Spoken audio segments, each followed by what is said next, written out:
하나님의 최대 관심은 어디에 있느냐? 당연히 영혼 구원에 있죠. 그런데 그러다 보니까 이 영혼 구원 자체에 있다 이렇게 설명드릴 수 있지만 이 영혼 구원을 어떻게 하느냐? 그건 당연히 복음으로 하는 거죠. 그러다 보니까 하나님의 가장 큰 관심은 많은 사람들이 이 복음에 대한 언약을 얼마나 잘 기억하고 누리느냐, 그리고 이것을 얼마나 잘 전달하느냐에 달려있다 볼 수 있습니다. 구원받은 사람을 한 사람도 예외 없이 들었고 믿었기 때문에 구원받은 거거든요. 그러면 누군가가 전해줬고 누군가를 통해서 들은 메시지가 믿어졌고 그래서 구원받은 겁니다. 그래서 복음을 듣고 믿고 전하는 일, 이것은 하나님이 가장 관심 갖는 겁니다. 자, 지금도 사단의 역사는 그러면 뭐가 제일 관심일까요? 당연히 하나님의 관심이 이 복음을 기억하고 전하는 것이라면 사단의 최대 관심도 반대로 이 말씀을 듣지 못하도록, 그리고 이 말씀을 증거하지 못하도록 하는 거겠죠. 그래서 사단이 계속 우리에게 심어주는 것은 불신앙입니다. 안 된다, 못한다, 할 수 없다, 이런 계속. 여러분, 내가 받은 복음이 별스럽지 않다고 느껴지면 절대로 전달이 안 되겠죠. 그러니까 사단은 계속 그것을 가지고 우리를 유혹할 것이라는 거죠. 그 사단은 지금도 창세기 3장, 6장, 11장에 이 문제를 계속해서 우리가 그 안에 빠져 있기를 바란다는 것입니다. 이게 가장 큰 문제예요. 창세기 3장이 뭡니까? 하나님 없이 네가 네 마음대로 해봐라 하는 거예요. 그러면 복음에 관심 없게 됩니다. 또 세상의 물질이면 다 된다 이런 생각 갖게 하면 인간의 문제를 영적으로 해결하려는 노력을 하지 않게 되죠. 그게요, 사단이 우리에게 굉장히 유혹적인 걸 가지고 이 중요한 걸 모르게 한다는 겁니다. 그래서 사단은 우리도 모르는 사이에 이런 불신앙을 매일매일 작업한다라고 봐야 돼요. 그러니까 어제까지 말씀을 믿었다가도 오늘 갑자기 안 될 것 같고 안 믿어지고, 진짜 그렇게 될까? 어제까지도 믿었던 사람이 오늘은 안 된다니까요. 내가 이렇게 영접을, 이렇게 메시지에서 영접을 하고 나서요, 정말 이제 내가 구원받은 것 같다고 막 그럽니다. 근데 그 다음날 만나서 물어보면, 아닌 것 같아요. 그리고 모르겠어요 하는 분들도 있거든요. 그러니까 그 하룻밤에 사단도 엄청 작업한 겁니다. 그게 예수님이 이런 비유가 있어요. 마태복음 13장 24절 28절에 보니까 주인이 밭에다가 좋은 씨를 뿌렸다는 거예요. 여러분, 우리 모내기 하는 거 봤잖아요. 모내기 하면 쟁기로 갈고 썰애질하고 막 그래가지고 판판하게 하고 막, 거기에는 뭐 풀 하나 없잖아요. 그렇게 해놓고 거기다가 어떻게 합니까? 또 모내기 할 때 모만 심잖아요. 모만. 근데 이 모가 커서 벼가 딱 될 때 보면 뭐가 가득하죠? 거기에 피가 가득해요. 도대체 누가 갖다 피를 심었지? 심은 사람은 없어요. 근데 가득해요. 그거 얘기합니다. 하루는 종들이 말합니다. 주인님, 우리는 지난번에 알곡만 심지 않았습니까? 근데 왜 이렇게 가라지가 많아요? 그러니까 주인이 말을 합니다. 사람들이 잘 때에 그 원수가 와서 곡식 가운데 가라지를 덧뿌리고 갔느니라. 참 표현이 기가 막힙니다. 우리가 잘 때 와가지고 뿌렸다 이런 거예요. 그럼 이 잘 때란 말이 뭐냐면 네가 모를 때, 네가 전혀 감지하지 못할 때, 느끼지 못하게 와서 불신앙을 심어놓고 간 것이다. 그러니까요, 우리도 몰라요. 언제 내 마음속에 불신앙이 심어졌는지를. 마치 원수가 와서 가라지를 뿌리듯이 뿌리고 가버리니까요. 그래서 시간 지나고 나면 내 안에 불신앙이 꽉 차 있는 거죠. 이걸 예수님이 표현을 그렇게 한 겁니다. 그래서 본인도 모를 것이다. 내 안에 왜 불신앙이 생겼는지를. 왜? 그건 자기가 심은 게 아니에요. 사단이 심어놓은 거예요, 계속. 이게 사단의 이 전문 사역이라, 불신앙이 집어넣는 거는. 그래서 한순간에도 우리가 방심할 수 없죠. 그러니까 농부는 가서 계속 피를 뽑잖아요. 뽑고 나서 좀 있으면 또 생겨요. 또 뽑아. 그래서 신명기 6장 49절에 이런 말씀이 있습니다. 너의 자녀들에게 아주 말씀을 각인시켜야 된다는 거예요. 그렇지 않으면 불신앙이 계속 자랄 거니까요. 이렇게 하면 말씀을 자녀에게 부지런히 전하라는 거예요. 집에 있을 때든지 길을 걸을 때든지 누워있을 때든지 잘 때든지 강론하고 그것을 손목에 메어주거나 미간에 붙여주고 심지어는 집 문설주 양쪽에 붙여가지고 나가면서 보고 들어오면서 보게 해줘라. 그렇게 해야 불신앙이 만들어지지 않는다. 그게 뭐냐? 삼오늘이에요. 오늘 말씀을 듣고 매일 나를 점검하고 오늘 기도하면서 나의 영적 상태를 최상의 상태로 만들고 오늘 전도하면서 현장에 대해서 내가 영적으로 깨어있도록 해줘라. 그래야만이 내 안에 불신앙이 만들어지지 않는다 이거예요. 이게요. 참 이게 말씀 들을 때는 신기해요. 말씀 들을 때는 믿어지거든요. 그래 맞아. 그런데 현장에 가면은요 안 될 것 같아요. 그게 몇 분 차이로 불과 몇 분 차이로 확 달라집니다. 그러니 뭐 하루 지나면 바뀌는 건 당연한 겁니다. 그 사단이 가만히 있질 않거든요. 자, 그래서 우리가 매일매일의 말씀 속에 우리 자신을 집어넣어야 할 줄로 믿습니다. 왜 절기를 만들었죠? 이 3절기 여러분 아시잖아요. 뭐 6월절, 그 다음에 수장절, 그 다음에 우리가 잘 알고 있는 맥주절, 이 맥주절 이런 절기를 왜 만들었죠? 이 절기도요 각인시키려고 만들어준 거예요. 너무 잘 잊어버려. 우리 인간은 하여튼 이 망각하는 데는 너무 뛰어나요. 그러니까 물론 나쁜 것도 잊어버려야 되지만 좋은 것도 같이 잊어버리거든요. 이스라엘 백성이 얼마나 웃기냐. 애굽에서 출애굽을 했어요. 어떻게 출애굽한 겁니까? 자기들이 몸부림쳐서 나온 게 아니고요. 그냥 양의 피 발랐는데 나왔어요. 그러니 얼마나 이게 놀라운 일입니까? 이야, 이거 하나님이 하시는구나. 정말 하나님의 역사는 대단하다. 저 바로왕이 그렇게 안 보내려는 바로왕이 그 바로왕이 보내고 싶을 때 보낸 게 아니에요. 억지로 보낸 거예요. 안 보낼 수 없어서 막 재앙이 계속 오니까 그걸 다 봤거든요. 이스라엘 백성이. 얼마나 그 놀라운 겁니까? 이야, 내가 믿는 하나님 대단하구나. 그런데 이게 웬일입니까? 홍해 앞에 딱 가더니 또 안 믿네. 그건 그거고 이건 또 달라. 아까 그 문제는 하셨는데 바로왕 마음을 바꾼 거는 믿어지는데 이제 이 홍해가 흐르는 건 불가능해 보이는 거라. 또 안 믿어지는 거예요. 모세가 뭐라고 합니까? 가만히 있어라. 하나님이 하시는 걸 한번 믿어보자. 그럼 모세가 기도하니까요. 홍해가 쫙 갈라져요. 얼마나 놀랍습니까? 그 광야로 갔어요. 그러면 우리 생각에 믿음 안 변할 것 같잖아요. 계속 그 성령 충만할 것 같잖아요. 이게 웬일이니까 먹는 문제 또 생기니까 애굽으로 돌아가야 되는데 그때 좋았는데 이러고 또 그러니까 하나님이 이게 안 되겠다. 이게 각인이 안 되는구나. 그래가지고 절기를 만든 거예요. 6월절. 그래서 성경에 뭐라고 하냐면 출애굽기 23장 14절로 17절에 보니까 그중에 14절에 이런 말씀을 합니다. 너는 매년 3번 내게 절기를 지키라. 하여튼 매년 잊지 말고 그냥 그 6월절 이런 거였구나. 수장절 이런 거였구나. 맥주절 이런 거였구나. 이거 기억나게 해주라 이거예요. 그리고 마지막에 뭐냐면 17절에 또 얘기해요. 네 모든 남자는 매년 3번씩 주 여호와 앞에 보일을 지내라.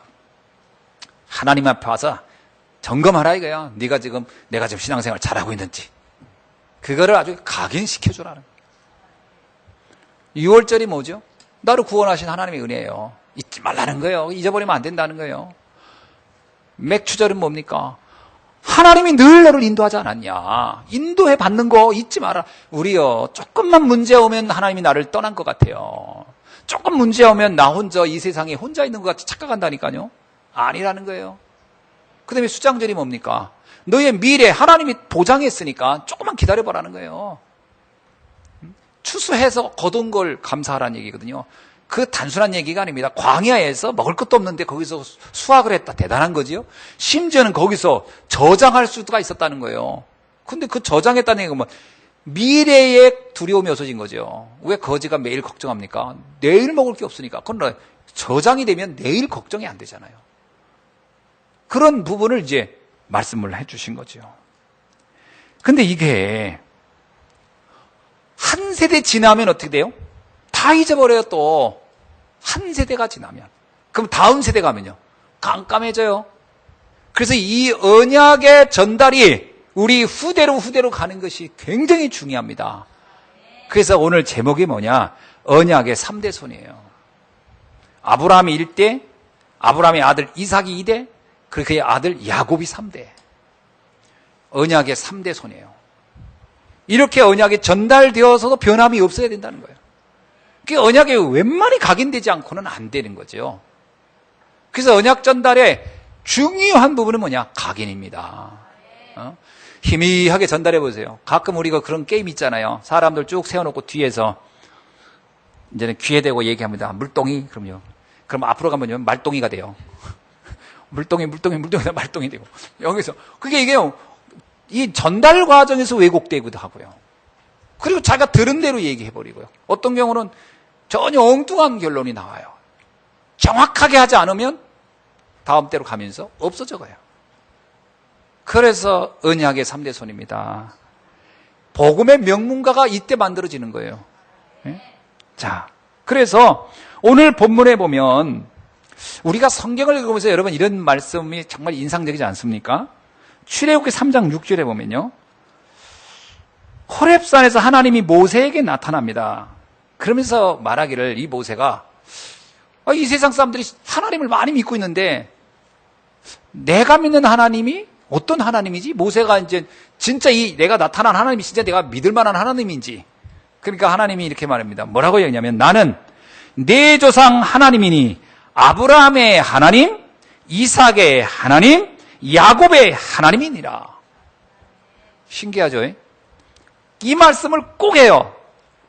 하나님은 어떤 분입니까? 그러면 아브라함의 하나님, 이삭의 하나님, 나 야곱의 하나님 여호와가 너에게 이같이 이르노니, 이렇게 말하거든요. 마태복음 22장 32절에서도요, 예수님이 이렇게 말합니다. 우리가 믿는 하나님은 어떤 하나님이냐? 아브라함의 하나님이요, 이삭의 하나님이요, 야곱의 하나님인데 그 하나님을 읽어보지 못하느냐? 그 하나님은 죽은 하나님이 아니요 살아있는 자의 하나님이시니라. 이렇게 말씀하고 있어요. 예수님도 하나님을 설명할 땐 아브라함, 이삭, 야곱. 근데 거기서 왜 요셉이 빠졌을까? 이런 생각이 들어요. 전 요셉이 왜 빠졌지? 요셉이 후대를 못 키워서 빠진 것 같아. 요셉 다음에 후대가 없어요. 언약의 후대가. 바톤이 거기서 끝나요. 그래서 우리가요, 이 언약이 전달돼야 됩니다. 굉장히 중요하죠.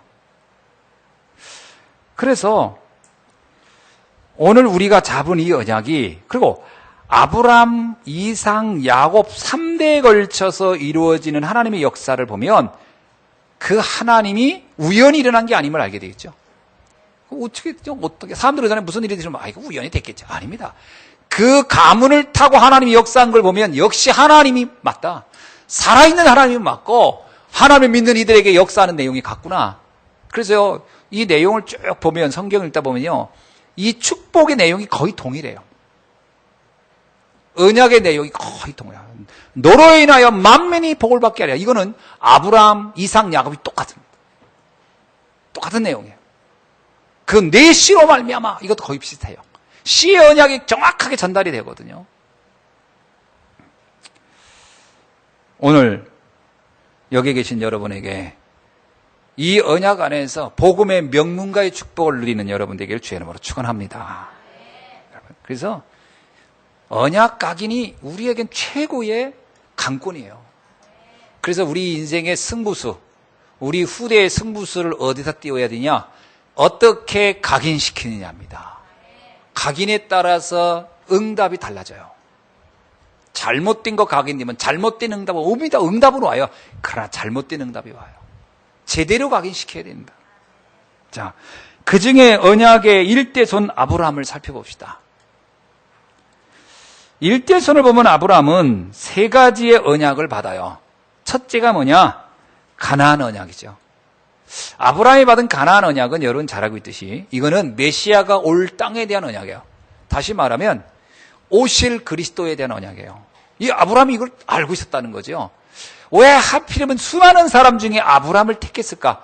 여기에 이유가 있어요. 언약을 아는 사람이에요. 아브라함의 인격을 봐가지고 택한 게 아니에요. 아브라함의 인격은 아주 별 볼 일 없어요, 솔직히.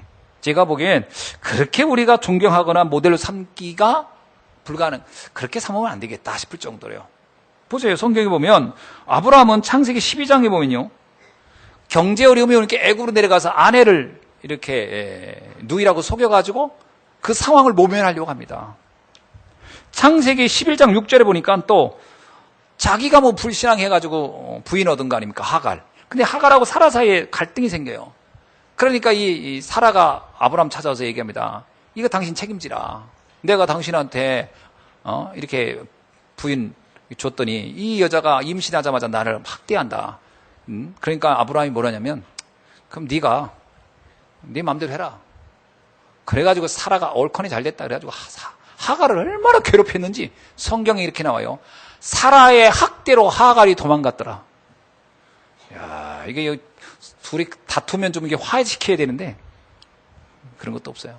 아브라함이요, 자기는 그런 문제에 쏙 빠져버려요. 인격적으로 굉장히 좀 문제 많은 사람이에요. 그리고 창세기 20장 1절로 18절에 보니까 또 무슨 문제가 오니까 그랄로 내려가더니 아비멜렉한테 자기 부인 또 속여요. 그래서 거기서 또 어려움을 모면하려고. 이런 일들을 아브라함은 자꾸 합니다. 그런데 왜 하나님은 아브라함을 포기하지 않았을까요? 뭐 우리 같았으면 아이고 안 되겠다, 너는 하는 짓이 워낙 황당해가지고 내가 다른 사람을 불러서 써야 되겠다 이럴 것 같은데, 하나님은 그런 아브라함의 약점이 많음에도 불구하고 아브라함을 포기하지 않습니다. 왜 그럴까요? 심지어는 아브라함 100세가 될 동안에도 포기 안 해요. 아니, 젊은 사람이 얼마나 많은데, 능력 있는 사람이 얼마나 많은데, 그 나이 드신 분을 불러가지고 굳이 하나님이 끝까지 쓰려고 하는 이유가 뭘까요? 그 젊은 사람이 아무리 힘이 있고 뛰어나도 아브라함이 가지고 있는 걸 갖고 있지 않았어요. 뭐죠? 아브라함은 언약이 명확했어요. 명확했어요. 하나님이 무엇을 원하는지를 알았어요. 이 시대가 무엇을 필요로 하는지를 알았어요. 비록 나 자신은 어려움이 와가지고 뭐 그 상황을 모면하려는 그런 부족한 인격을 가졌을지언정 이 땅의 문제가 창세기 3장 문제예요. 이 문제의 해답이 그리스도라는 걸 알고 있었어요. 그리고 이 비밀을 다음 세대에 정확히 전달을 해줘야 되는 게 내 사명이다. 아니, 그 나이 드신 그게 뭐 아브라함이 그런 생각을 했다니까요. 이걸 내가 반드시 후대에게 전달하고 나는 갈 것이다. 그러니까 하나님이 그 아브라함을 축복 안 할 수가 없는 거예요. 나중에 모리아산에서 보세요. 아브라함이 이제 하나님이 원하는 게 이거구나. 정확한 언약이기를 원하는구나. 내 아들이 나를 의지하지 않기를 원하는구나. 오직 하나님만을 바라보기를 원하는구나. 그렇게 내가 이 자녀를 언약의 사람으로 만들어 놓고 내가 가야 되겠구나. 그리고 나서 칼을 드는 겁니다. 그 아버지의 모정이 없어 그런 겁니까? 아니에요. 하나님이 원하는 게 뭔지를 아브라함이 깨달은 거예요. 내 개인이 사랑한다 이런 개념을 뛰어넘은 겁니다. 사랑하지 않는다가 아니잖아요. 여러분 100세 난 아들이 왜 와서 이쁘지 않겠어요? 내 개인의 수준을 뛰어넘어 버리는 거죠. 그래야 창세기 3장이 끝나는 거예요. 창세기 3장이 뭡니까? 지극히 내중심적인 거예요. 내 좋은 거 좋아하는 거 아닙니다. 하나님이 좋아하는 걸 내가 나를 희생하고 그걸 선택하는 거예요. 그래야 비로소 언약이 들어가는 거예요. 여러분, 언약이 쉽게 안 들어갑니다. 내 좋은 거 가지고는 언약이 안 들어가요. 자녀들 때 아는데요. 아이고, 무슨 하나님을 좋아해요. 부모님이 본인 좋아하는 거 좋아하지. 그 애들이 딱 아는데 무슨 언약이 들어가요. 인간적이구나. 우리 부모님 참 인간적이다. 뭐 하나님 믿는다고 하자면 정말 믿는 걸까? 안 들어갑니다. 언약 죽어도. 결정적인 순간 말하는 게 툭 튀어나올 때 불신앙 나오고, 툭 튀어나올 때 야 신앙생이 그거 필요 없다. 야 너 열심히 해야 돼. 그동안 한 말이 다 원점으로 돌아가 버리는 거예요. 말 한마디에. 아브라함이 안 거예요. 내가 내 자녀를 포기하는 있어도 내 개인의 감정, 사랑 이걸 포기하는 있어 하나님의 언약을 심어야 된다. 이 비밀을 알았기 때문에 하나님은 아브라함을 포기할 수가 없었던 거죠. 아브라함의 개인의 수준은 중요하지 않게 여긴 겁니다. 사람들은 아브라함 놓고 그럴 거예요. 아이고 어떻게 망령 들었지 저러고 있냐고. 그건 사람들이 보는 수준이고 하나님은 아니다. 그 아브라함이 아니고선 이 시대의 재앙을 막을 이 언약을 전달할 사람이 없는 것이다. 누구를 하나님이 축복하겠습니까? 인격은 훌륭한데 이 언약에 희미한 사람을 쓰겠습니까? 아니면 인격이 좀 부족하더라도 이 언약이 명확한 사람을 하나님이 쓰시겠습니까? 그래서 우리가 이걸 빨리 판단해야 돼요. 우리가 나로도 모르게요. 우리가 안에 종교적인 게 각인돼 가지고 자꾸 하나님 앞에서 서서 하는 게 아니라 사람들의 시선 앞에서 내가 좋은 사람이길 원해. 여러분 좋은 사람이려고 하지 말고 믿음이 강한 사람이 되길 바랍니다. 하나님 앞에 인정받아야지. 사람한테 인정 백날 받아봐야 별거 없습니다. 사람들이 박수치는 건 별거 없어요. 하나님이 나를 보고 내 마음을 시원케 하는구나. 이 비밀을 붙잡는 여러분 되길 주의 이름으로 축원합니다. 그게 모든 응답의 시작이에요. 그래서 아브라함은요, 모리아 산에서의 자신의 결단을 보이는 겁니다. 하나님이 뭐라고 합니까? 아브라함이 됐다. 네가 나를 얼마나 사랑하는지를 알았고 내 소원이 뭔지를 네가 아는구나. 이게 하나님이 아브라함을 인정하는 현장이죠. 그게 그대로 이삭에게 전달된 겁니다. 여러분 우리가요, 이 말에서 들어가는 건 아니에요. 그 영적인 느낌이 있는 거예요. 여러분을 볼 때 자녀들이 우리 부모님 참 영적이다. 이 느낌이 있어야 각인이 되는 거지. 말은 복음적인데 육신적이다. 절대 안 들어갑니다. 그거 안 들어가요. 들어갈 것 같습니까? 굉장히 육신적인 사람이 돼요. 똑같이. 그 나중에 보면 종교적이 돼요. 그래서 잘하려고 하지 마시고 하나님 앞에 조금만 진실할 수 있기를 주의 이름으로 축원합니다. 어떤 면에서 자녀들 앞에요, 내 잘하는 걸 보여가지고 들어가지 않습니다. 내 모습 그대로 보여도 돼요. 나는 이렇게 부족하다. 나는 이렇게 힘이 없다. 나는 능력도 없다. 하나님이 아니면 난 지금 살아올 수 없는 사람이었다. 그 말 한마디가 자녀의 가슴을 찡하게 합니다. 괜히 뭐 힘도 없으면 힘 있는 척하고 막 이래봐야 아이고 우리 아버님 어머니 허세 떠네 이러면 안 들어가요. 각인이. 내가 사실 진실한 게 좋아요. 내가 하나님의 은혜 없으면 내가 살 수 없던 사람이다. 사실 아브라함을 보세요. 이삭 앞에서 자랑할 게 있나. 맨날 엄마 팔려고만 했고 진짜 황당하지. 인간적으로 보면 정말 이해 안 되는 아버지지. 그런데 모리아산에서의 그 이삭이 아브라함을 볼 때요, 우리 아버지는 하나님의 사람이구나. 대단한 분이구나. 아니 나를 미워하는 게 아닙니다. 나를 누구보다 사랑하는데 하나님의 말씀을 더 사랑하는구나. 그래서 하나님이 우리 아버지를 쓰는구나. 이게 언약의 1세대가 가져야 할 자세입니다. 그래야 복음의 명문가가 되는 거예요. 명문가란 말이 뭐예요? 잘 되는 걸 말합니까? 아니요. 하나님이 책임지는 가문이 되는 거예요. 하나님이 책임지는 가문. 그 응답보다 더 큰 게 어디 있겠습니까? 이레손 이삭 보세요. 이삭이 아브라함이 25년 만에 낳은 아들이에요. 얼마나 대단한 아들입니까? 25년 만에. 근데 이삭에게 언약이 들어갔어요. 어떤 언약이 들어갔죠? 순양을 가져다가 자기 대신 이제 제물을 바치는 걸 본 거예요, 이삭이. 그때 이삭이 아버지의 눈빛을 보고 하나님이 음성을 듣고 그리고 양을 잡아다 번제를 하는 과정을 쫙 보면서 이삭이 뭘 느꼈겠습니까? 그래, 인간의 가장 중요한 문제는 영적 문제구나. 그리고 그 답은 그리스도밖에 없구나. 이거 깨닫게 됐겠죠. 이삭에게는 이게 평생의 언약이 돼버린 거죠. 빠질 수 없는 각인된 거예요. 변할 수 없는. 그런데 그럼 이삭의 인격은 훌륭하냐? 인격은 또 아버지 닮았어요. 인격은 아버지 닮았어요. 이삭이 언약이 강하다고 해서 인격도 훌륭하냐? 그건 또 좀 다른 차원인 것 같아요. 이삭이요, 또 문제가 오니까, 제가 어려움이 오니까 그 부인이 리브가 아닙니까? 리브가를 몇 살에 만났어요? 40에 만났어요. 노총각의 노총각. 40에 만났고 아이를 몇 살에 낳냐면 60에 낳았어요. 이 집안이 늦게 결혼하고 애 늦게 낳는 집안의 전통이 있는지. 그런데 부인 리브가를 보는 순간요, 이 이삭이 첫눈에 반해가지고 리브가의 그 아름다움 때문에 자기 아내로 삼은 거거든요. 그게 얼마나 이뻐했겠습니까? 그리고 이런 어머니를 잃고 나서 그 외로움을 아내로 인해서 치유받았다고 나와요. 그러니까 아내가 얼마나 이 내조를 잘해줬는지 이삭이 그동안 이렇게 그 홀로 어머니 잃고 나서 가졌던 슬픔과 아픔을 이 아내가 다 해결해 준 거예요. 그러니까 아내에 대한 고마움이 이루 말할 수 없는 거죠. 근데 문제가 오니까 아내를 또 누이라고 속여가지고 팔려고 해요. 이 집안의 영적 문제라. 근데 원래 아브라함이 자기 엄마를 누이로 속여서 팔려고 할 때 그때 이삭은 태어나지 않았을 때예요. 이게 문제입니다. 이삭이 이 땅에 태어나지도 않았을 때 있었던 아버지 행위가 이삭에게 들어간 거예요. 그게 영적 문제라는 건요. 이게 본다고 들어가는 게 아니고 그냥 들어가는 거예요. 그래서 우리가 결단하지 않으면 이게 전달된다는 거예요. 그래서 이 이삭도 자기도 모르게 내가 왜 이러는지 모르겠지. 그렇게 부인이 미운 것도 아니잖아요. 너무 이쁘잖아요. 그런데 이쁜 아내를 왜 굳이 내가 어렵다고 해서 팔을까? 이게 자기도 모르게 영혼 속에 각인되어 있는 영적 문제라. 그게 창세기에 보면 쫙 나와요. 그게 창세기 26장 1절로 11절에 기록되어 있습니다. 자, 이런 이삭을 보면 우리가 볼 때 어떻습니까?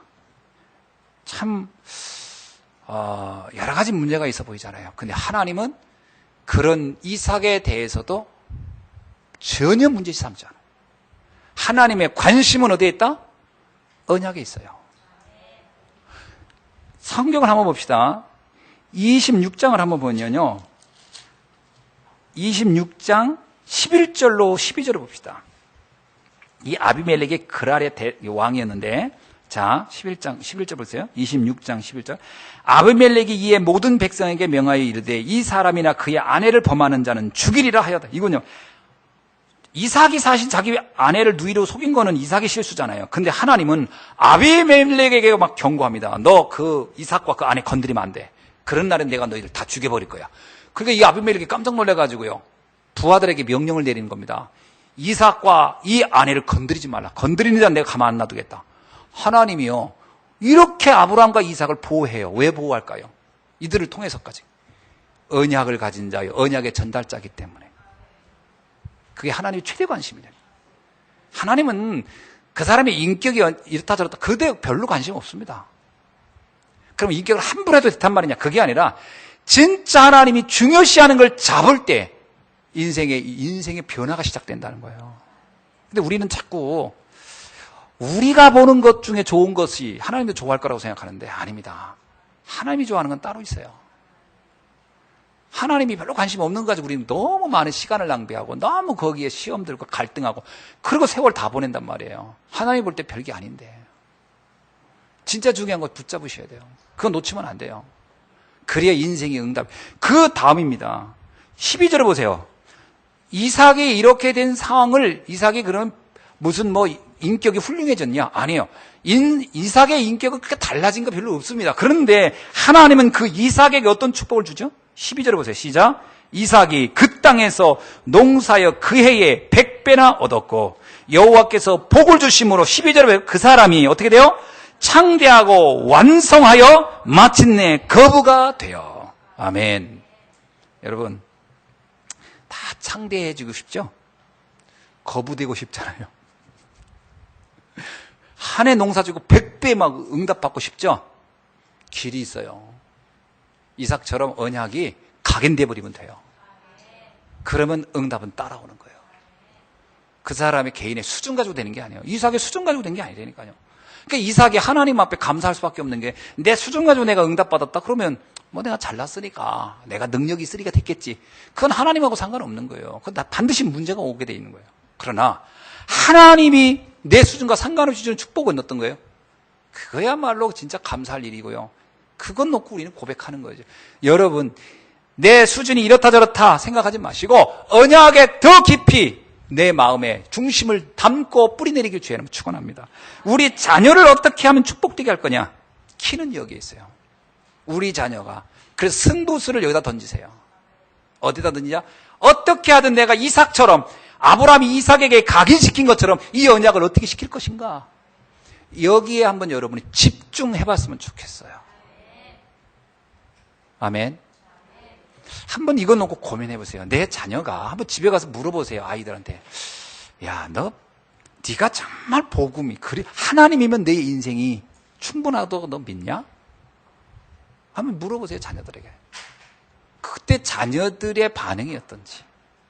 그때 자녀들이 네, 저는 하나님이면 충분하다. 그렇다면 그 아이의 미래는 상상을 초월하는 역사로 나타날 겁니다. 근데 뭐 잘 안 믿어져요. 그냥 제가 어떻게 해봐야 돼.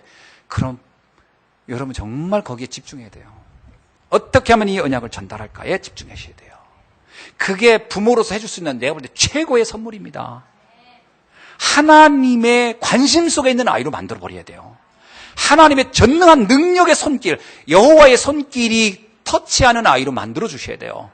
그게 부모가 할 수 있는 최고의 저는 역할이라고 봅니다. 그래야 걱정이 안 돼요. 아이들을 그냥 외국에 보낸다. 어떤 분이 그러잖아요. 외국에 그냥 보내지 말라. 홀로 하나님을 누릴 수 있는 아이가 돼서 보내게 된다. 근데 훗날 마찬가지입니다. 외국에 안 가더라도요. 우리가 세상을 살다 보면 다양한 문제가 터져요. 생각지 않는 문제 너무 많이 와요. 그죠?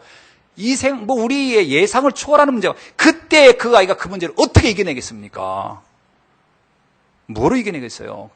그렇지 않으니까 많이 배워놓고 어느로 무너지는 사람이 너무 많고요. 가졌는데도 무너지는 사람 많고요. 늘 염려 속에 살다 무너지는 사람 너무 많아요. 언약이 분명해야 됩니다. 그래야 인생이 진정한 축복 속에 꽃이 피기 시작합니다. 각인시켜 주셔야 돼요. 이번에 제가 컨퍼런스 우리 아이들 보내면서 제 마음이 그겁니다. 가서 인생의 전환점이 될 만한 체험을 했으면 좋겠다. 제가 요즘 계속 새벽마다 기도해요. 하나님, 우리 랩런트들이 이번 기회에 인생의 전환점이 될 만한 체험을 하고 돌아오게 하옵소서. 하나님이면 된다는 체험을 하게 하시고 복음이면 충분하다는 언약을 붙잡고 올 수 있도록 하나님 축복해 주옵소서. 그리고 아직 이 복음에 응답서가 없는 친구들을, 랩런트를 계속 기도하면서 주여, 그들에게 늦은 게 아닙니다. 때가 있을 것입니다. 하나님, 그날이 일찍 왔으면 좋겠고, 오더라도 정확하게 오게 하시고, 어느 날 그들의 인생의 전환점이 되는 날이 되게 하시고, 단지 우리가 속지 않게 해달라고요. 조금 늦어졌다고. 늦어진 게 아닙니다. 보세요. 이삭은 몇 살에 아이를 낳았죠? 40에 결혼하고 60에 낳았다니까요. 우리 한번 생각합시다. 결혼 40에 우리들이 이삭의 입장이면요, 보통 한 25 또는 30살쯤 돼도 결혼이 좀 늦네 이럴 겁니다. 요즘은 좀 늦어졌지만 31, 2, 3살쯤 되면요, 안 믿어질 겁니다. 이제 에이, 결혼 못 하겠네. 근데 이삭이 그거 가지고 불안해하질 않아요.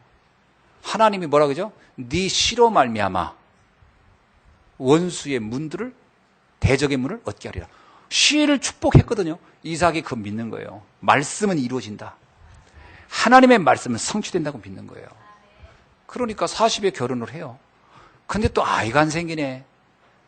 또 이게 아이가 또 안 생겨가지고 또 1년, 2년 기다려도 안 돼. 그러니까 보통 이제 우리가 믿음 좋다 하더라도요, 원하는 게 한 1년, 2년 안 되면 뭐라고 합니까? 사람들 되게 불신앙이 슬슬 생기죠. 그러다가 한 5, 6년 돼서 아무 일 없으면 에이, 믿어봐라, 다 쓸데없네. 어디 가서 내 굿이나 할까? 이렇게 마음이 싹 간다니까. 마음이 이렇게 간다니까, 사람이 초조해지면. 근데 이삭은 20년을 기다렸어요. 20년을. 기가 막히죠. 그 무슨 얘기입니까? 하나님 늦게 준다 이 말입니까? 아니에요. 하나님이 때가 있다는 거예요. 때가 있어요. 기다리셔야 돼요. 불신앙하지 말고 기다리세요. 조급한 게 불신앙이에요. 조급한 게. 기다려보세요. 그때 나온 야곱, 60에 난 야곱에게 하나님이 약속이 어떻게 된지 아시죠? 한 민족을 이루는 축복을 줍니다. 그러면 충분하지. 지금 되냐 안 되냐 서두르지 않길 바랍니다. 기다리셔야 돼요. 아멘. 기도하면서 기다려보세요.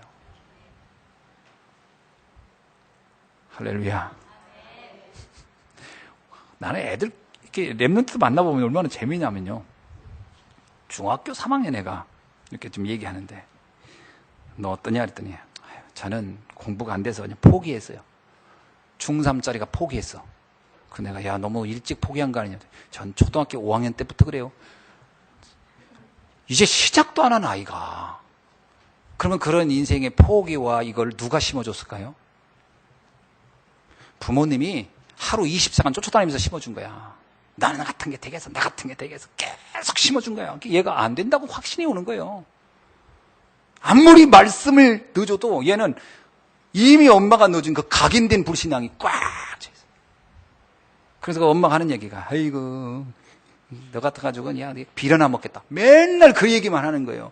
그 얘는요, 정말 안 되게끔 자기 믿음을 확 갖고 있다니까요. 그걸 깨야 돼요. 확 그냥 깨버려야 돼요. 그래서 내가 이러지 않는데, 엄마 얘기는 다 틀렸다. 아빠 얘기도 다 틀렸다. 하나님의 말씀만 맞는다. 하나님의 말씀만 맞아요. 우리 안 렘넌트들이 맞다면 하나님은 그 말씀을 성취해 갈 것입니다. 그럼 믿도록 만들어줘야죠. 기다릴 수 있어야 돼요. 우리 안에 불신앙 빨리 버려야 돼요. 아멘. 예. 그렇게 해서 여러분, 이삭이 언약의 사람으로 축복을 딱 받는데 어떤 축복을 주죠? 이렇게 언약이 딱 잡히니까요.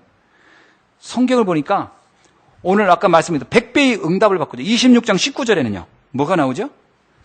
이삭의 종들이 골짜기를 팠는데 샘의 근원을 얻었더라. 근원의 축복. 정말 여러분 근본적인 축복을 받았다는 거예요. 근원의 축복을 받았다니 마르지 않게 된 거예요. 아멘. 그렇죠? 그러니까 어디를 가든지 이삭은 축복을 받게 됩니다. 왜? 언약이 확실하기 때문에.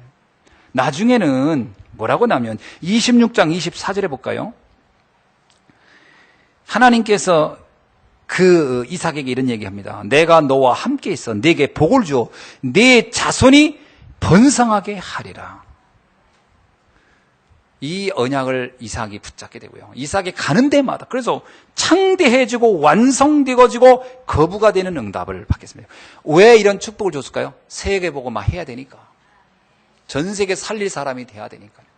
자, 그러던 이삭에게 3대 손인 야곱이 태어납니다. 야곱이 태어나요. 야곱에게는 어떤 언약이 되죠? 한번 봅시다.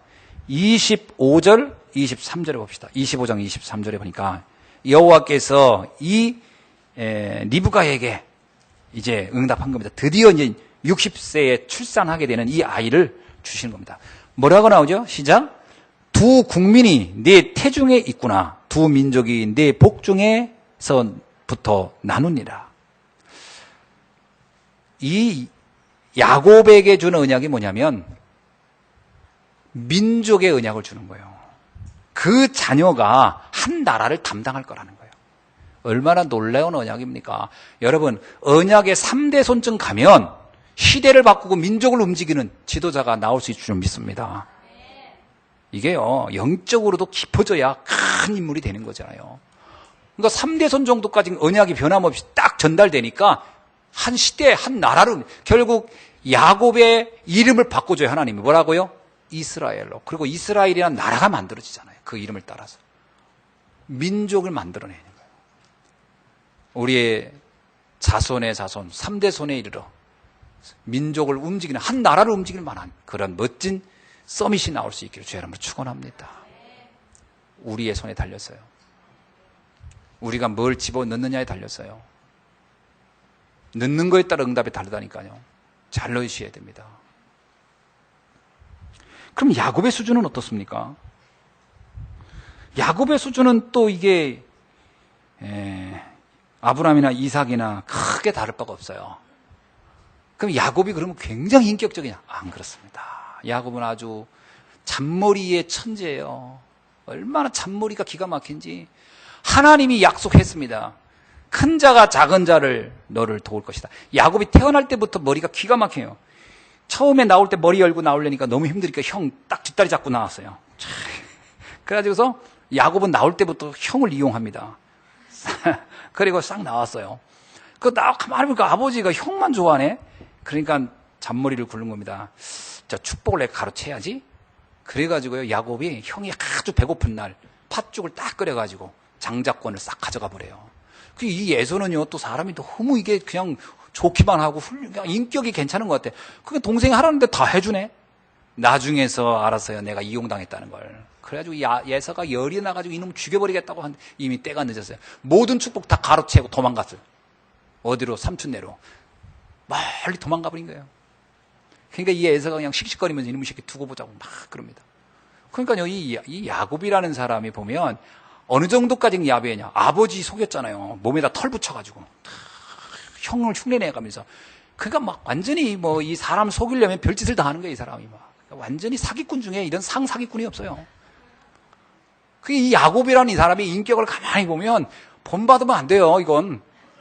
절대로 본받으면 안 돼요. 아, 우리도 털 붙이고 해가지고 사람 속여야 되겠다. 그래서 복받았다. 그게 아닙니다.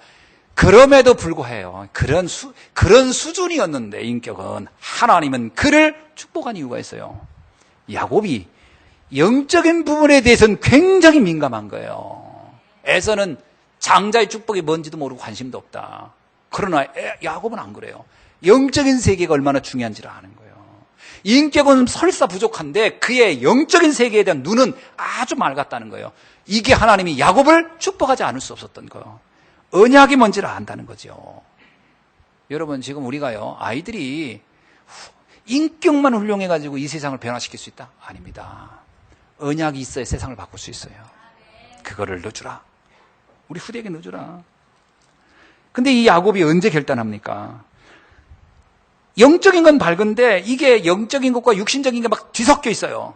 그래서 야곱은 이게 영적인 거 이용해가지고 막 육신적인 축복도 막 얻고 막 그럽니다. 나름대로. 그게 야곱이 이때는요, 복음이 명확하지가 않은 거예요. 막 영적인 건 발전은 됐는데 육신적인 성공도 막 너무 원하는 거예요. 이게 막 같이 뒤반복이 돼 있어요. 그러니까 야곱이 형을 이용해가지고 장자가 영적인 의미의 축복인데도 육신적으로도 이것도 필요하면 다, 쉽게 말하면 완전히 그냥 뭐든지 좋은 건 다 받으려고 다. 돈이고 뭐고 막. 욕심은 엄청 과하지. 다 얻어요. 삼촌 나가가지고 라반의 삼촌 내가지고 삼촌이 또 잔무리의 황제예요. 그 삼촌하고 잔무리를 해가지고 또 야곱이 이겨요. 그 야곱이 삼촌하고 경쟁해서 라이벌로 이겨가지고 또 삼촌의 재산도 제가 싹 가지고 딱 떠납니다. 기가 막힌 사람이에요, 야곱이. 그런데 자기가 전혀 예상하지 못한 문제가 기다리고 있었어요. 형 에서예요. 21년 만에 왔는데 형 에서가 그쯤 되면 잊어버릴 줄 알았어. 자기에 대해서 원한을. 이게 웬일입니까? 에서가 21년간을 복수의 칼을 갈았던 거예요. 칼을 21년 갈았으니 얼마나 날카로웠겠어요. 단번에 그냥 목을 잘릴 만큼 간 거예요. 그리고 군사도 막 몇백 명을 준비시키고 있었어요. 이러고서 자기를 죽이려고 온다는 소식을 듣게 됩니다. 이때 야곱이요, 자기의 전 재산을 다 뇌물로 줍니다. 죽게 되니까. 근데 이게 문제는 뭐냐면 에서가 자기보다 더 잘 살아. 에서가 관심이 없네, 이 뇌물에. 그때 야곱이 안 거예요. 내가 그렇게 잔머리 굴리면서 했던 이 모든 게 별로 의미가 없구나. 나중에는 이것도 다 허세구나. 그러니까요, 성공이라는 거, 바벨탑을 붙잡고 있어. 바벨탑의 각인으로부터 벗어나지 못한 거예요. 성공이라는 거. 성공하면 될 줄 알았어요. 그러니까 이게 막 섞여 있는 거예요. 영적인 것도 좀 있고 육신적인 욕망도 있고 막. 그런데 그게 어느 날 아무 소용이 없다는 걸 알게 돼요. 근데 하나님은 기다리죠. 야곱이 얍곡강에서 비로소 결단합니다. 자기 부인도 다 보내고 식솔도 다 보내고 자기 혼자 도망갈 준비 딱 하고 강 건너서 다 보내고 자기는 강을 건너지도 않아요. 저쪽에서 형이 나타났다는 소리 들으면 도망가려고. 그런데 그날 밤 하나님이 환도뼈를 부러뜨려 버려요. 도망을 못 가게. 그러니까 도망을 갈 수가 없는 게요. 여러분, 이 고관절 나가면 못 걷잖아요. 그러니까 걸을 수가 없는, 도망을 못 가게 만들어요. 그러니까 야곱이 그때 하나님 앞에 항복하는 겁니다. 기도하는 거예요. 내 인생을 돌이켜보니 내 모든 야망, 욕망이 아무것도 아니었습니다. 하나님이 아니면 안 됩니다. 하나님이 내 인생을 붙잡아 주시고 내가 다시 시작할 수 있도록 해달라고. 내 인생, 내가 태어난 목적이 뭔지 다시 시작할 수 있도록. 그때 하나님이요, 야곱을 기다렸던 거죠. 야곱을 말하고 이스라엘에 하라. 내가 너한테 굴복했다라는 거예요. 이스라엘이란 말인 하나님이 인간에게 굴복했다는 거예요. 그래서 뭐라는 줄 알아요? 이런 책이 있더라고요. 하나님을 굴복시킨 사나이 야곱. 하나님을 굴복시킨 사나이 야곱이 있어요. 그 책이 내가 보고 얼마나 웃겨. 제목이 참 멋있더라고. 근데 어찌 인간이 하나님을 굴복시킬 수 있습니까? 하나님을 굴복 못 시켜요. 하나님이 굴복 당해 준 거지. 뭐예요? 그 믿음 앞에. 그 언약 앞에. 여러분, 그러면서 야곱을 이름을 바꾸면서 그의 12지파를 만들어요. 한 나라를 만들기 시작합니다. 언제가 시작이냐? 내가 내 방법 맞을 때가 시작이 아니고 하나님 앞에 나를 맡길 때가 인생의 전환점이 되고 축복의 전환점이 되는 줄로 믿습니다. 어쩌면 삼촌 나반의 집에서 그렇게 말했던 재산, 그거는 다 사실은 의미가 없는 것들이었어요. 그걸 가리켜서 우리가 볼 때는 구름 잡는 것을 한 거예요. 진짜는 하나님 손에 들려질 때부터. 그러면 이 재산이 없어졌냐? 아니에요. 그 얍곡강에서 야곱이 하나님 앞에 결단하고 기도했는데 어떤 일이 일어났죠? 성경에 보니까 칼을 들고 자기를 죽이려고 왔던 에서가 막 옵니다. 이놈의 동생, 이놈의 새끼는 21년을 기다렸다. 내가 오늘 너를 이제 끝낸다. 그러고 막 오는데 그 순간 하나님이 에서의 마음에 역사하기 시작합니다. 에서가요, 야곱의 얼굴을 딱 보더니 눈 녹듯이 분노가 싹 녹더니 눈물을 줄줄줄 흘려요. 내 사랑하는 동생, 이게 오랜만이다. 그리고 와서 어떻게 해요? 껴안더니 그의 뺨에다가 뽀뽀했다. 이야, 이게 무슨 일입니까, 도대체? 조금 전까지 날 죽이려고 온 사람이 내 옆에 울더니 내 뺨에 키스를 하고 내 동생 살아왔구나. 그러면서 뭐라면 네 모든 재산을 내가 지켜주마. 자기를 죽이러 왔던 군인을 이용해서 네 재산을 내가 지켜주마. 그때서 야곱이 안 거예요. 그래, 하나님의 은혜 속에 들어가야 이 모든 것이 필요가 하고 지탱되고 의미가 있는 거구나. 여러분, 순서를 알아야 돼요. 내가 벌려고 해서 벌어지는 게 아니고 하나님의 은혜 속에 들어가야 그게 의미가 있는 거예요. 이런 언약의 후손 세워야 되지 않겠습니까? 아멘. 몸부림쳐서 세상을 살려고 하는 자녀를 키워놓으면 자녀도 힘들고 나도 힘들어요. 이거 쳐다보는 나도. 하나님의 언약 속에 있는 자녀를 세워놔야 돼요.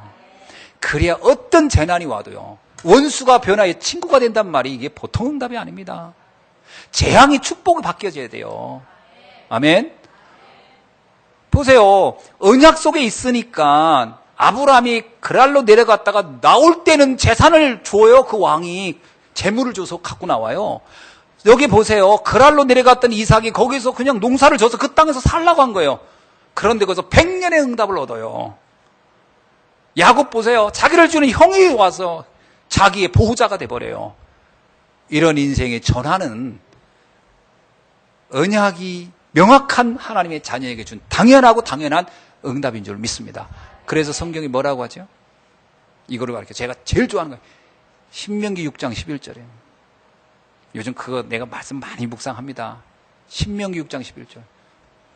읽어봅시다. 다 같이. 시작. 내가 채우지 아니한 아름다운 물건이 가득한 집을 얻게 하시며 내가 파지 아니한 우물을 차지하게 하시며 내가 심지 아니한 포도원과 감람나무를 차지하게 하사 내게 배불리 먹게 하실 때에 아멘. 하나님이 그 응답을 주신다는 거예요. 언약의 3대 손. 그래서 우리 자녀들에게요, 우리 후손들에게 언약을 강하게 씹어줘야 돼요. 그 지금 태영아가 얼마나 중요한지 몰라요. 오늘 또 태영아가 1시 20분에 우리 3층에서 모일 텐데 당연히 우리 앞으로 임신할 렘넌트들, 그리고 지금 임신 중에 있는 사람, 그리고 우리 자녀들, 지금 어린 자녀들 있는, 그리고 우리 조부모 3대 손이니까요.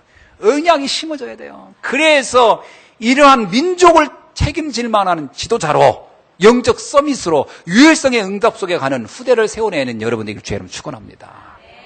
그래야 됩니다. 말씀을 맺습니다. 왜 언약이, 이 복음이 이렇게 중요하다고 여겨집니까? 이유는 간단해요. 이 시대를 보세요. 복음 없는 시대. 하나님이 얼마나 애통하고 있는지를 보셔야 돼요.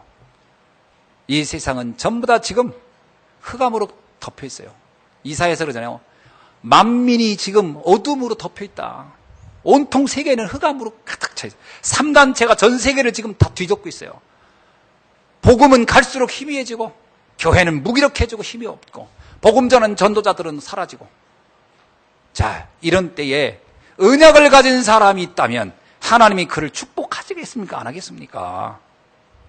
그 언약을 전달하는 사명을 가지려고 하는데 하나님이 축복을 하겠습니까? 안 하겠습니까? 이거는 계산적으로 봐도 맞는다고 좀 봐요. 시대 흐름을 딱 보면 뭐가 나오느냐. 이 시대에 우리가 왜 언약을 이렇게 강하게 붙잡아야 되고 이걸 왜 전달해야 되는지가 명확하게 나옵니다. 왜 하나님이 그 사람을 축복하는지. 그 시대를 보세요. 아브라함의 시대에 갈대우르라는 것은 완전히 거기에 흑암 문화가 가득했어요. 그때 언약 잡은 아브라함. 그 아브라함의 부족한 약점이나 인격의 부족함은 그게 문제가 되지 않을 만큼 그에게 중요시하는 문제가, 그 중요시한 가치가 있는 거죠. 시대를 보는 눈이 열었던 아브라함. 하나님이 그 아브라함을 축복하신 것처럼 이 시대를 놓고 이 언약을 굳게 붙잡은 여러분을 하나님이 축복하실 줄로 저는 믿습니다. 그러다 보니까 우리가 세 가지 제자의 축복을 받아야 돼요. 우리가 우리 후대들을 정말 제자로 키워야 돼요. 엄밀하게 말하면 아브라함, 이삭, 야곱은 제자의 이야기들이죠. 그죠? 그냥 아들로 키운 게 아니라 제자로 키운 거예요. 그죠? 아브라함이 이삭을 제자로, 이삭이 야곱을 제자로 키운 겁니다. 어떤 제자야 되죠? 오늘 우리 시대에도요. 3제자예요. 첫째는 비밀 결사대로 키워야 됩니다. 자녀들을. 두 번째는 홀리 메이슨으로. 세 번째는 렘넌트 미니스트리. 이 세 가지는 의미가 깊어요. 여러분,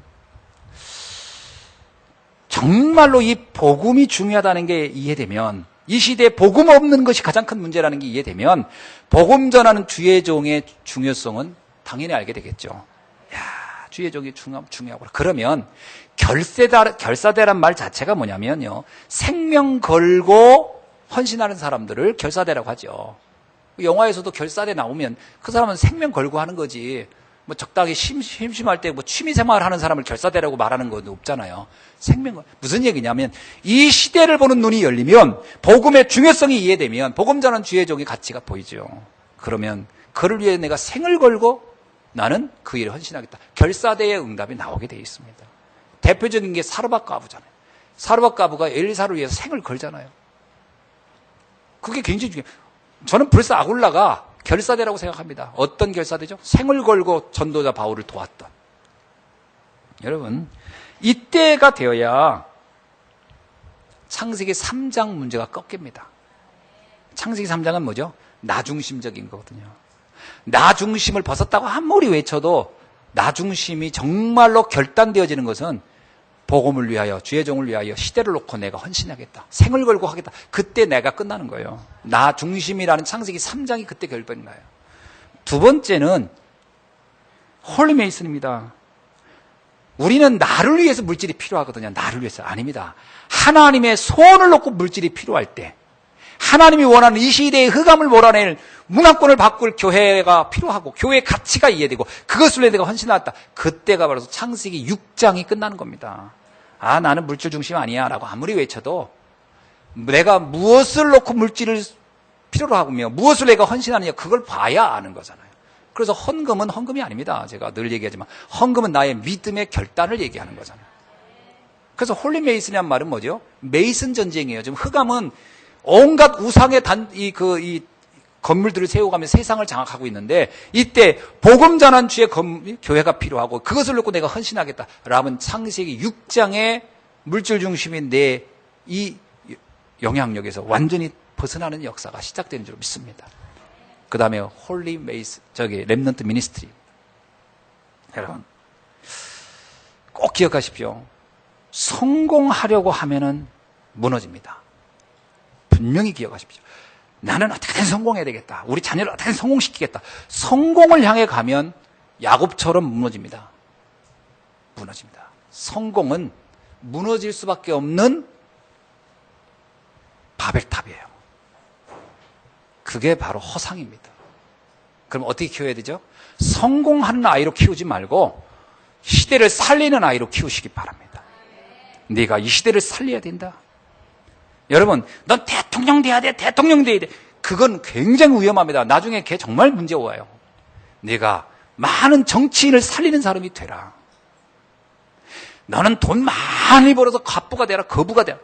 아닙니다. 살리는 경제인이 되라. 너를 만나는 모든 사람은 살릴 수 있어야 된다. 그 살리는 자로 만들어야 돼요. 그래야만이 창세기 11장 바벨탑이 무너지는 겁니다. 그전에는 안 무너져요. 중심 축을 어디다 두고 키우느냐. 네가 살리는 자가 아니라면 차라리 성공하지 않는 게 낫다. 그래야 됩니다. 여러분, 살릴 능력이 없는데 성공만 했다. 나중에 자기도 못 살리고 무너져 버려요. 네가 살리는 자가 먼저 돼야 된다.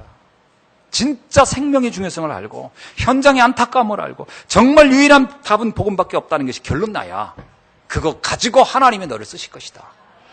여기 나와 있는 아브라함, 이삭, 야곱은요 다 살리는 자의 언약이 명확했어요. 어느 정도요? 내가 죽어도 이 복음을 위해 난 살겠다.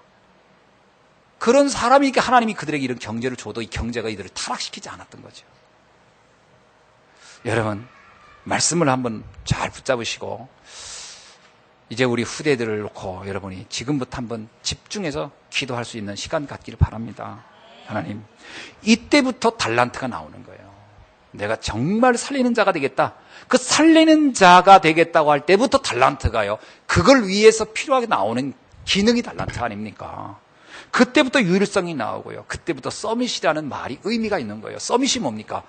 이끌어가는 자예요. 살리는 자가 서밋이지 무조건 다른 사람 군림하는 게 서밋이 아니란 말이에요. 영적 서밋은 살리는 자. 그래서 오늘 우리 렘넌트들을 그런 멋있는, 그래서 하나님이 축복하지 않을 수밖에 없는, 축복할 수밖에 없는 우리 자녀로 키우는 여러분 되기를 주의 이름으로 축원합니다. 기도하겠습니다. 하나님 감사합니다. 오늘 언약의 3대 손, 이 언약을 다시 한번 우리가 굳게 붙잡고 우리 후대들에게 정말 이 복음의 언약, 그리스도의 언약, 전도와 선교의 언약이 각인될 수 있도록 하나님 축복해 주옵소서. 살아계신 주 예수 그리스도의 이름으로 기도하옵나이다. 아멘.